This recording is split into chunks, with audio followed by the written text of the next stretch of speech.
But we'll get to those in a little bit. But I'm Yeah. curious. You've been, as a guy who's worked with Coach Gruden, Yeah. as a guy who's been gone through a draft with Coach, what do you think what is he going to be like on draft day? And then throw in the variable now, the addition of Mike Mayock. Mike Mayock, yeah. yeah. I mean, what do you think that room is going to be like on that Thursday night? Well, the thing with John, it's funny because I've been with him in a couple of places. I was with him in Green Bay and I was with him in Philly, but he wasn't the lead dog in the sled. And so with John, Dad, former personnel man, Jim Gruden, John grew up around scouting. And there's John at times with Mike Mayock, John always wants to be with somebody that he's comfortable with. And I think with what Mike Mayock will do is he'll try and make that board and set that board up in the way of how John envisions these players. And John's a lot like me, we're both older guys in this net, but this is a new era of football. And, John's kind of learning that right now with,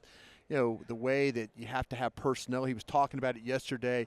We play in a division where you have to maybe play with 7 or 8 corners. It's such a wide open attack.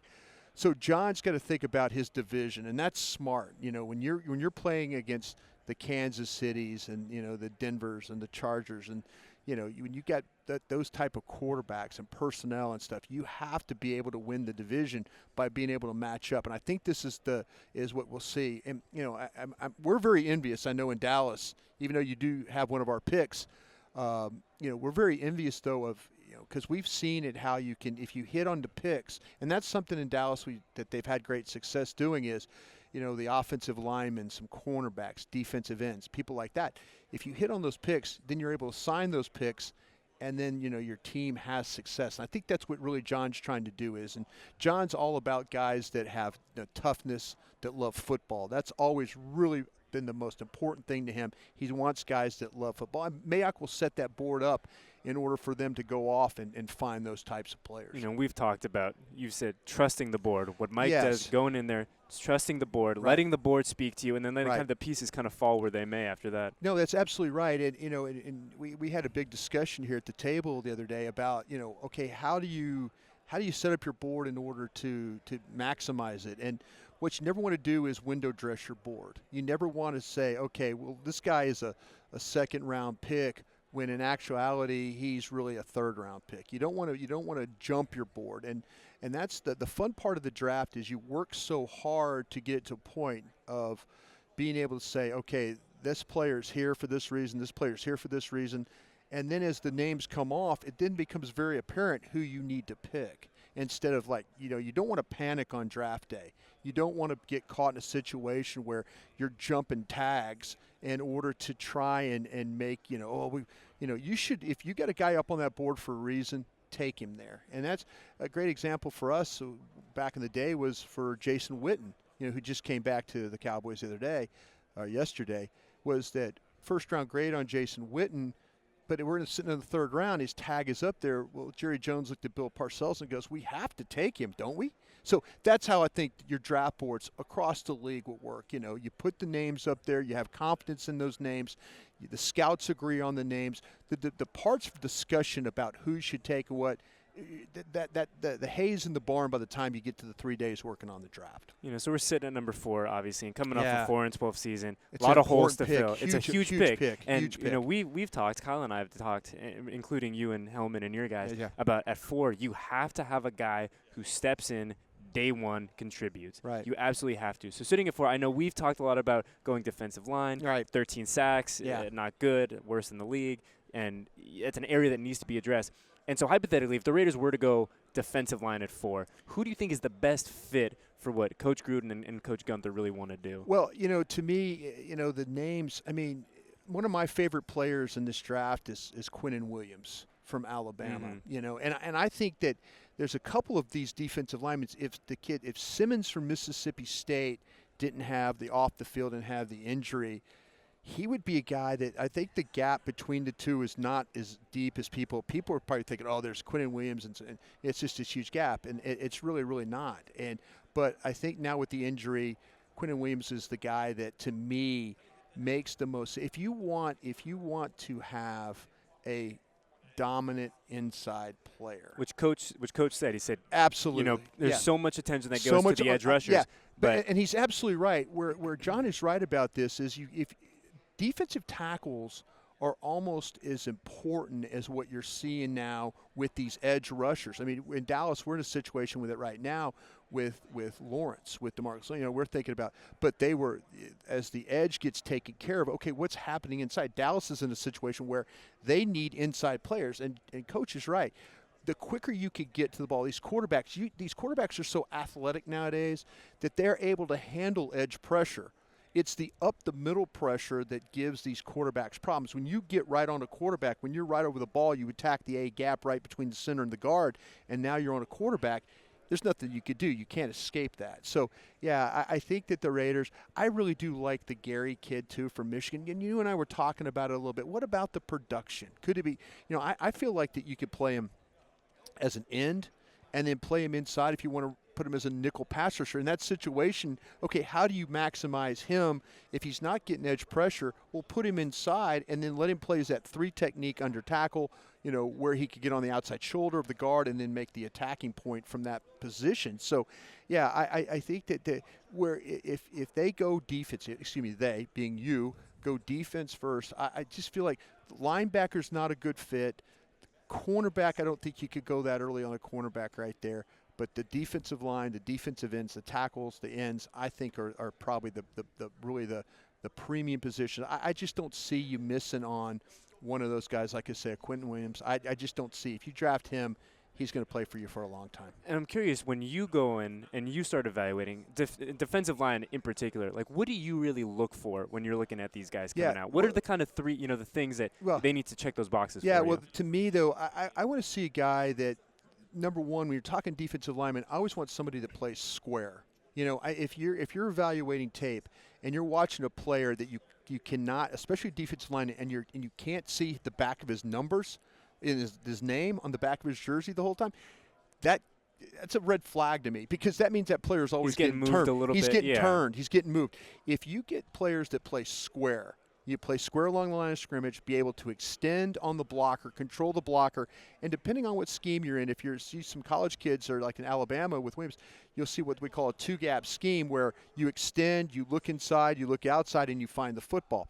Well, this is one of those things where, again, I want a guy that's going to play square, extend, find the football, and then go make the play. You want guys that play outside the tackle box, too. You don't want somebody that gets stuck inside. When that ball spills to the edge, you got to be able to get to the edge, too. Get outside, make a play. Don't let grass get killed under your feet getting caught inside. Make sure you get outside, chase the ball, and that's at the fourth overall pick. You clearly, if you're going defensive line, you want somebody that can dominate a game inside, and that's really a really important thing. I'm curious too. We obviously follow you guys on Twitter, and David Hellman, your colleague, was tweeting right after the season ended for you guys. He goes, "Broaddus is already in, watching tape." I'm curious, when you look at a guy, so using Quentin Williams as an example, right?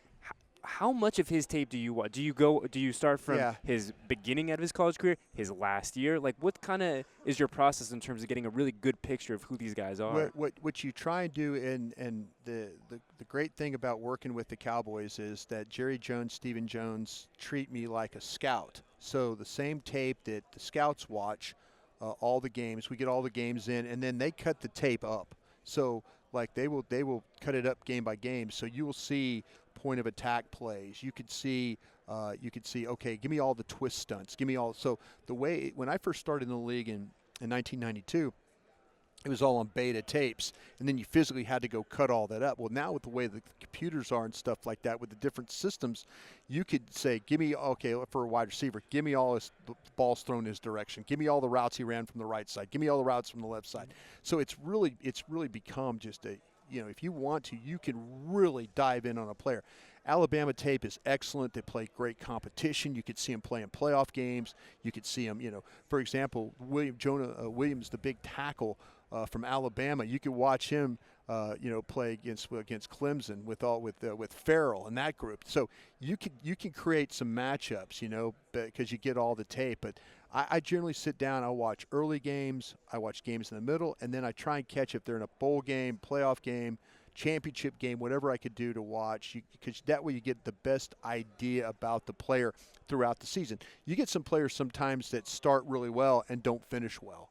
And that's a little bit of a red flag to me as well. I want guys that are able to play consistently throughout the whole entire season. You know, we've talked defense for good reason. But really, the talk of this combine is the kid from Oklahoma. Yeah. And I'm curious, in your years in the league, evaluating and doing all of this, have you ever seen a guy take over a combine cycle and a draft cycle like Kyler had? I mean, you look a couple months ago, we're talking, is he playing baseball? Is he playing football? Now he's playing football. Does he go 1? Does he go 4? Sorry about the A's.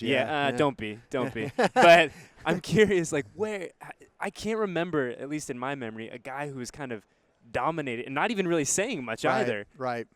A whole cycle. Yeah, I think that, to me, this is where, again, the old school scout from 1992 would have not – fallen in love with a player like Kyler Murray. I mean, back in the day, you would have said, you would have gone, he's too short. I mean, the traits would have – there's scouts that are here today that are saying, well, he doesn't have this trait, he doesn't have this trait. And I wrote an article for DallasCowboys.com about that yesterday. As an old scout, I have to put that aside now. The game has changed. I have to now say, okay, you see what's going on in Kansas City. You see what's going on in Seattle. You see what's going on in New Orleans. Shorter quarterbacks are having success. And with Kyler Murray, all you have to do, you talk about watching tape, watch the first game, watch the last game against Alabama. And against Alabama, that defense was incredible. And, he started off poorly, came back. They had some rallying. So that's what you want to see. But, Kyler Murray plays behind an NFL offensive line. It's, 6. I mean, I've evaluated 4 of their 5 guys. They're going to be drafted, and he plays behind a big line. So it's not like when he has to move the throw, he does that. He doesn't. But he'll make some throws in the middle of the pocket too. He's got some great instincts. He's got a quick release, and the best thing about him is he can escape. And that's, in this day and age, you have to be able to escape. Those guys, those quarterbacks that are able to make the second and third chances are the ones that are having success. And I'm curious about a guy like Kyler, too, how he affects the rest of your roster. Do you have to tailor what you do in terms of personnel a little differently with a quarterback who is 5'10"? Well, I think that if you look at what Sean Payton's done with Drew Brees, I think that was the great example or the great blueprint to what we should follow. If you're, coaches today are having – I think coaches today are more willing to not say, well, I've done this offense. This has been my scheme since, I'm sure that John has looked at his scheme and things that he did like in 1998 and 2000 stuff can apply in some ways, but he's also got to think about, okay, wait a minute, this is what my personnel is now. This is what I have as a running back. These are my receivers. This is my quarterback. He has to tailor his game plan. And sometimes all those things, the things that John believed in, sprint right option and, all the things that he learned in San Francisco with that group, with Mike Holmgren in Green Bay and then Philly on his way, he's had to change that because the game has changed too. So, yeah, I think that if you draft a guy like Kyler Murray, I watched tape of Lamar Jackson last year. The Cowboys were getting ready to play. I think we're playing Tennessee, and I watched Lamar Jackson play. Marty Morningweg, the OC at Baltimore, he used a completely college offense. I couldn't really watch the tape because it was so much of a college offense. It's like, well, wait a minute. The defense is reacting differently because it's a college offense.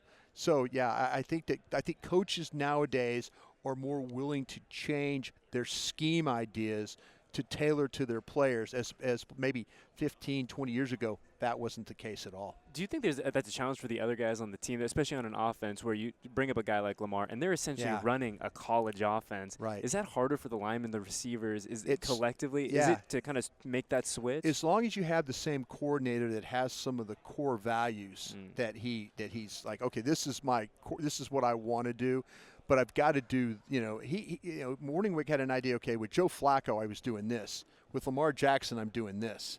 So, yeah, I think that's where, again, the coaches, where are we getting our players from? We're getting our players from college. You know, we're having to play with Kyler Murrays of the world. That's where we're. So if you're a coach and you're not willing to do that, and the players and all that, they have to adjust. And so that's what makes these teams, you know, some of the teams that are having success, like to say the Saints offensively, the Rams. Think about what the Rams did with their offense, with Jeff Fisher and all that. They've made Jared Goff. I mean, he was almost a bust. Yeah. And then all of a sudden you get a different switch with some scheme. And now your quarterback's a better player, and that's what you have to do as a coach. So, Broaddus, we appreciate your time so immensely. And you Oh, told man, us a love it. great story last year Uh-huh. about Coach, picking him up for work. Yeah. So do you go back to the Gruden well, think all to those years in Green Bay and all that? You had another good coach story to leave us on? Yeah, John was always John was one of those guys that he fought so hard for players. I mean, he really, really did. John and one of my favorite memories was John and Fred Bolitnikoff, the old Raider, going and doing pro days together. And Fred would sit in the corner over there, and he'd have a cigarette hanging out of the corner of his mouth, and John would be doing the entire workout. I mean, he'd run the guys through the whole workout. Fred would be over there evaluating, taking a drag off the cigarette, blowing the smoke, and John would look over to Coach and go, Coach, anything else you need to see? And Fred would take another drag, blow the smoke. Nope, we're good. Let's move on. And they would go from school to school to school, and Fred would set up his schedule to work with John. And so I think at that point in time, that's when John Gruden knew that he was probably going to be a Raider. Yeah, he probably felt like, I'm working for the Raiders. I mean, you know, but Fred was really cool that he would hang out with John and just watch him. And here's a Hall of Famer, a coach. You know, he just let this young blonde-haired kid run the complete workout, and he would just sit there and take draws off cigarettes and move on to the next school. I would have loved to have seen that. Freddie B, It Coach. was fun. It was a lot of fun. And this was fun. We appreciate Thank you a guys. ton. We always learn so much from you guys. It's fun to hang out. Well, thank you. We thank enjoyed you it. for giving us a couple minutes. Well, I tell you what, I told the league I requested this. I know. I asked Taylor, who runs all this, I said, please put us next to the Raiders. And then they said, well, the Raiders haven't checked in yet. I said, the Raiders will check in. Just please. We're a little bit late. We're a little late. Sorry, Taylor. She got my email. We handled it. We're all good. We handled We're it. all but good. We're all all good. as well as ends well. Brian, Absolutely. appreciate you. Thank you. Appreciate you to hang guys. out. We got a couple days. So. Absolutely love this.